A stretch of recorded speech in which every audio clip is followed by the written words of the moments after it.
मेरे प्यारे देशवासियों, पंडित जी का दवाखाना सुखी जीवन के माध्यम से मैंने जो अंधविश्वास को मिटाने की मुहिम शुरू कर रखी है, उसमें आप भी निःशुल्क जुड़ें।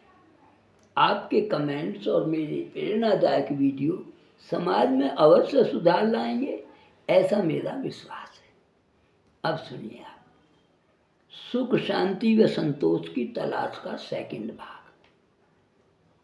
हरिओम नमः शिवाय।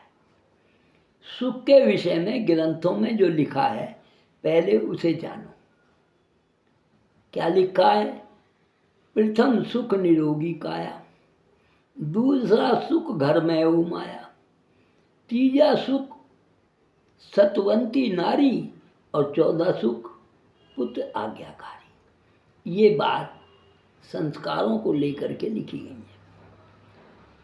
ये चार सुख हमें बाहर से मिलने वाले हैं, अंदर नहीं बैठे हुए। पर मैं उस परम सुख की बात कर रहा हूँ जो इन चारों सुखों के बगैर भी महसूस व एहसास किया जा सकता है। सुख शांति व संतोष की तलाश के प्रथम भाग में नंबर 258 में मैंने ये बताया था कि ये तीनों सुख, शांति और संतोष बाजार से खरीद कर नहीं लिए जा सकते। न दान से, न विरासत से, न आशीर्वाद से, न किसी गुरु से और किसी अन्य साधन से भी प्राप्त नहीं किए जा सकते। कारण ये है कि ये ले दे का विषय है ही नहीं। कैसे देगा कोई? महसूस करने का है, जो प्राणी को स्वयं ही करना होगा। आपके बारे में कोई महसूस कैसे कर सकता? आप स्वयं करेंगे।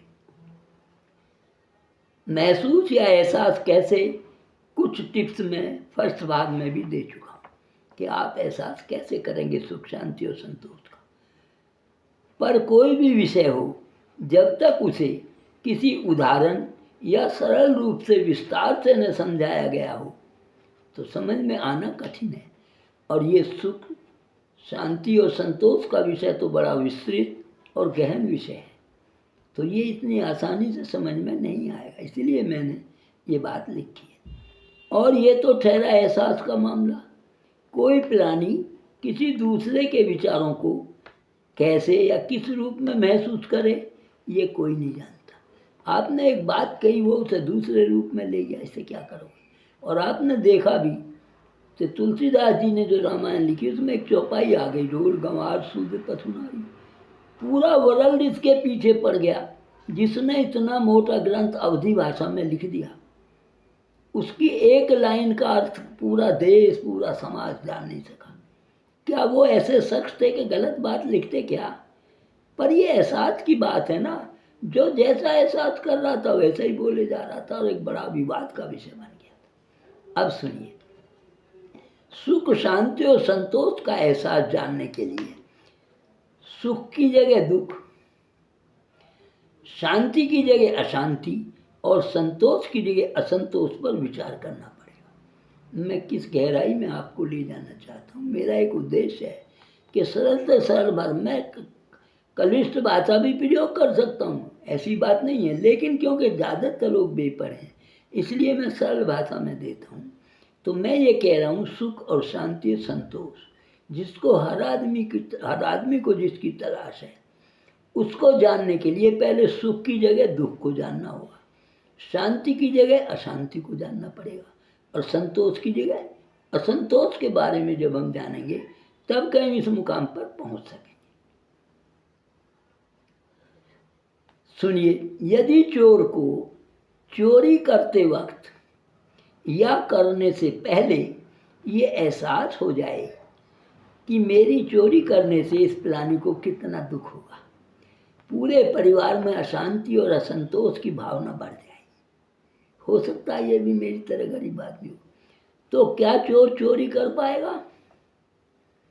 ये सवाल मैं आपसे पूछ रहा हूँ। जब चोर ये महसूस करेगा चोरी करने से पहले या करते वक्त, भाई ये इसको तो बड़ा दुख होगा, इसके बच्चे भूखे मर जाएंगे, तो क्या चोरी कर सकेगा? पर चोर को अपने परिवार की आवश्यकता या बेरोजगार होने का कारण, या बच्चों के भूखे पेट रहने का छटपटाना, या बदले की भावना को महसूस करना चोर को चोरी करने पर मजबूर कर रहा है। पहले एहसास में वो नहीं कर पाएगा, लेकिन दूसरा जो एहसास हुआ कि मेरे बच्चे तो भूखे मर जाएंगे, मैं नहीं करूँगा, तो उसको मजबूर कर रहा है, भाई चोरी कर ले। ये एहसास के बारे में मैंने बताया, आप इस पर ज़रा गौर करेंगे। चोर एक और काम भी एक, पर एहसास दो। पहले एहसास चोर को चोरी से रोकता है, दूसरा एहसास चोरी करना चोर की मजबूरी दर्शाता है। उसके भी तो बच्चे हैं, उन्हें क्या मेहर आप देंगे खाने को, तो वो जो जब अपने बच्चों की सोचता है तो कर लेता है, जब उसकी सोचता है काम एक, करने वाला एक, लेकिन एहसास दो। मैं आपको उस पॉइंट पे ले जाऊंगा जिससे आपका जीवन सुख में, शांति में, संतोष में जिए। पर आप पढ़ेंगे सुनेंगे तभी आएंगे ना वहाँ। तो सेकंड उदाहरण, कसाई का बकरे का वध करना ईद पर। इसमें भी वही बात, फर्स्ट सोच से वध नहीं कर पाएगा कि बकरा तो जीव है बेचारा, इसे क्या मारूं, नहीं कर पाएगा। पर दूसरी सोच से वध करे ही करे। ये भी सोचा नहीं मारूं तो पैसे तो मिलेंगे नहीं, खाए मेरे बच्चे मर जाएंगे। ये भी कैसा, मैंने कितना साधारण रूप में आपको एहसास की बात है। ये सोचकर कि परिवार का भरण पोषण तो हो गया, बकरा मरा तो मरा पर मेरा परिवार तो बच गया, संतोष, शांति और पेट भरने से सुख का एहसास भी हो गया, उसके बच्चे तो खुश हो गए। परम सुख, शांति व संतोष पाने में चोर के साथ उसका परिवार भी होता है। उसी के दुख के को दूर करने के लिए तो ये काम करता है वो। परिवार का भरण पोषण हर प्राणी का प्रथम अनिवार्य कार्य है। वो चोर हो या कुछ भी हो, अपने परिवार का तो भरण पोषण जिम्मेदार आदमी को ही करना है। प्राणी को चंद बातों को समझना जरूरी है। जब से अब आप देखिए, एक और गहरी बात आएगी, आप समझ पाएंगे, अच्छा रहेगा। जब से सृष्टि बनी है, मैं चैलेंज देता हूँ आपको, किसी एक प्राणी को भी परम सुख, परम शांति और परम संतोष मिला हो तो कमेंट जरूर करें। कुछ चीज़ें ऐसी हैं जी, वो मोक्ष में चला गया, आज तक कोई मुझे बता दो जिसे मोक्ष मिला हो।